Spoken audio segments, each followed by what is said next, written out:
बाप और बेटे और रुल कुद्दुस के नाम में आमीन। ये साल के दौरान 22वें एतवार की इबारत का पैगाम है। पहली तिलावत तस्नीया शरा की किताब उसके चौथे बाब की पहली 2 आयत, फिर 6 से 8वीं। जो कुछ मैं तुम्हें हुक्म देता हूँ उसमें कोई बात ना बढ़ाओ, खुदावंद अपने खुदा के अहकाम मानते रहो। मज़मूर 15 में जमायती जवाब है, ए खुदावंद तेरे खैमे में कौन रहेगा। दूसरी तिलावत मुक़द्दस याकूब काम ख़त उसके पहले बाब की 17वीं से 18वीं, फिर 21वीं से 22वीं और 27वीं आयत में, तुम कलाम पर अमल करने वाले बनो।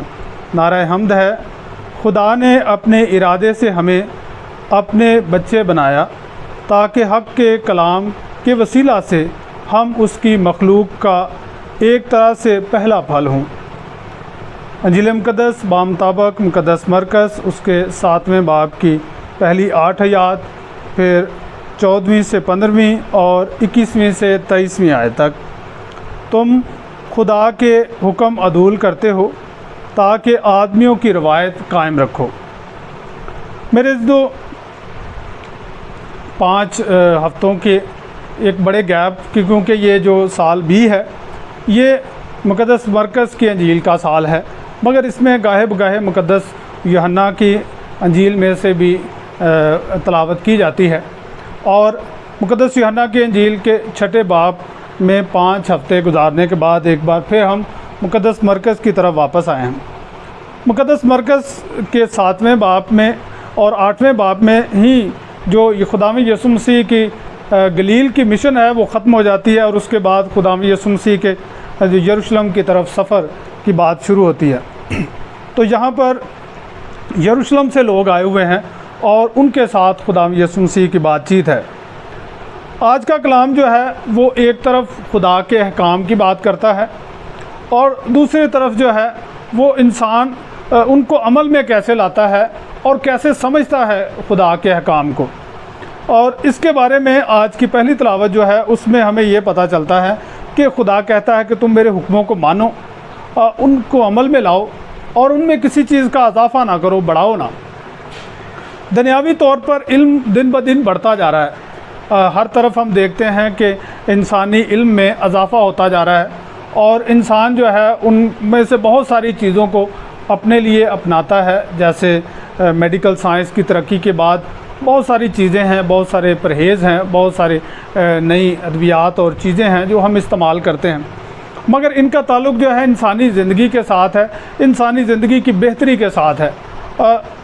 रूहानियत और जो खुदा की रज़ा है वो जो खुदा ने हमें अहकाम दिए हैं वो उन्हीं तक है और वो कामिल है, उसमें इंसान इजाफा नहीं कर सकता।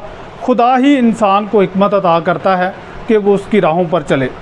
और आज हम यही देखते हैं कि इस्राएल के लोग जो हैं वो खुदा के अहकाम में कैसे इजाफा करते हैं या कैसे वो खुदा के अहकाम को दूसरी बातों को उनमें शामिल कर देते हैं। खुदावंद यीशु मसीह के साथ जो बहस है वो पाकीज़गी पर है। यरूशलेम से आने वाले फ़कीह और फरीसी, लाजमी है फ़कीह और फरीसी पूरे मुल्क में थे, मगर यरूशलेम एक सनद की हैसियत रखती थी। यरूशलेम एक ख़ास मकाम रखता था, वहाँ से आने वाला शख्स ज़्यादा बेहतर मज़हब को समझने वाला, जानने वाला माना जाता था। तो उनका एतराज़ खुदावंद यीशु मसीह के शागिर्दों पर पहले ये आया कि ये नापाक हाथों से रोटी खाते हैं। यहाँ बात जो है साफ़ हाथों की नहीं है, ये बात नापाक हाथों की है। और पाक कैसे किया जा सकता है, ये एक तरह का मुद्दा बहस है कि पाकीज़गी कैसे हासिल करें। अब उनका नज़रिया पाकीज़गी हासिल करने का कैसा है कि जो रवायात बुज़ुर्गों ने दी, जो रब्बियों ने सिखाया और जो उलमा कराम ने तरीक़ा बताया हाथ धोने का, मुंह धोने का, इबादत से पहले, खाना खाने से पहले या कुछ ख़ास काम करने से पहले एक वज़ू किया जाता और उसकी ख़ास रसूमात होती, और ये रसूमात अदा करने के बाद तसव्वुर ये किया जाता कि अब शख्स पाक हो गया है, उसके हाथ पाक हैं, उसका जिस्म पाक है।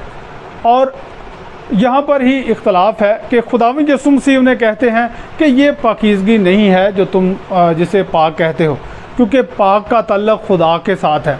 पाकीज़गी का ताल्लुक़ खुदा के साथ है।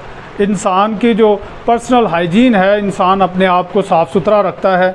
और इस दौर में जब कोरोना है तो हम अपने बच्चों को साफ़ रहने के बारे में बहुत ज़्यादा सिखा रहे हैं, ताकि जरासीम से बच सकें, ताकि इन्फेक्शन से बच सकें, ताकि सफाई रहे।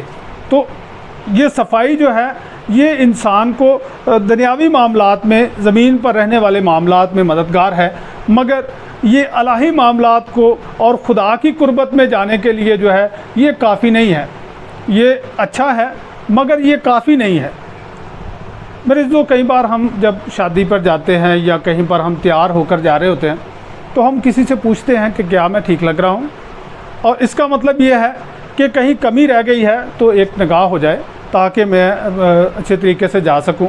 और अगर कोई हमें बताता है कि आपके कहीं पर कोई दाग है जो आपकी नज़र से छुप गया, आपके कपड़ों में या आपके चेहरे पर या आपकी तैयारी में कोई कमी रह गई है, तो हम उसे नोटिस में लाते हैं, हम उसे अमल में लाते हैं ताकि वो कमी जो है वो दूर की जाए।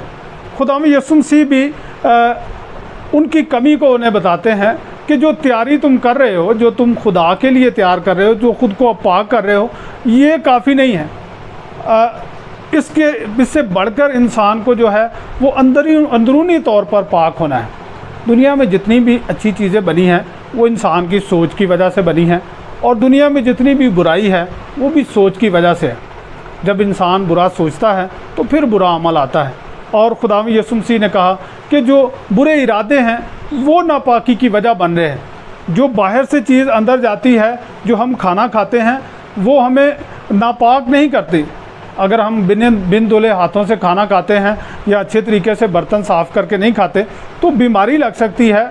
मगर एक शख्स अगर रूहानी तौर पर खुदा के नज़दीक है तो ये जिस्मानी बीमारी उसे खुदा से अलग नहीं करती, ये जिस्मानी मसला जो है उसे खुदा से जुदा नहीं करता। मगर अगर इंसान बाहर से बहुत अपने आप को साफ़ सुथरा और जो है हर तरह से महफूज रखता है, धो के रखता है, पर्सनल हाइजीन जो है वो मेंटेन करता है, मगर वो बुरे इरादे, वो जो अंदरूनी नापाकी है वो नहीं निकालता, तो हम खुदा के करीब नहीं जा सकते, कभी भी हम खुदा की कुर्बत नहीं पा सकते। दूसरी तिलावत हमें ये दावत देती है कि हम क्या करें, हम कलाम को अमल में लाएं। कलाम को अमल में लाकर खुदा की मर्ज़ी को बजा लाएंगे तो फिर हम खुदा के करीब जाएंगे, उसकी कुर्बत में रहेंगे। और यही मकसद है ईमान पर चलने का, यही मकसद है खुदा के कलाम को अपनाने और उस पर अमल करने का, कि हम ख़ुद को खुदा के काबिल बना सकें, ख़ुद को खुदा के करीब ले जाने के काबिल बनाएं। और खुदावंद यीशु मसीह आज हम पूरी इंसानियत को ये बताते हैं कि खुदा की कुर्बत में आने के लिए लाजम है कि हम अपने आप को, अपने दिल को पाक करें, अपने इरादों को पाक करें, जो अंदरून में गहरी सोच है उसे पाक करें, ताकि मुकम्मल तौर पर पाकीज़ा हो सकें। खुदावंद हमें अपने कलाम के वसीला से बरकत बख्शे। आमीन। बाप और बेटे और रूह कुद्दूस के नाम में आमीन।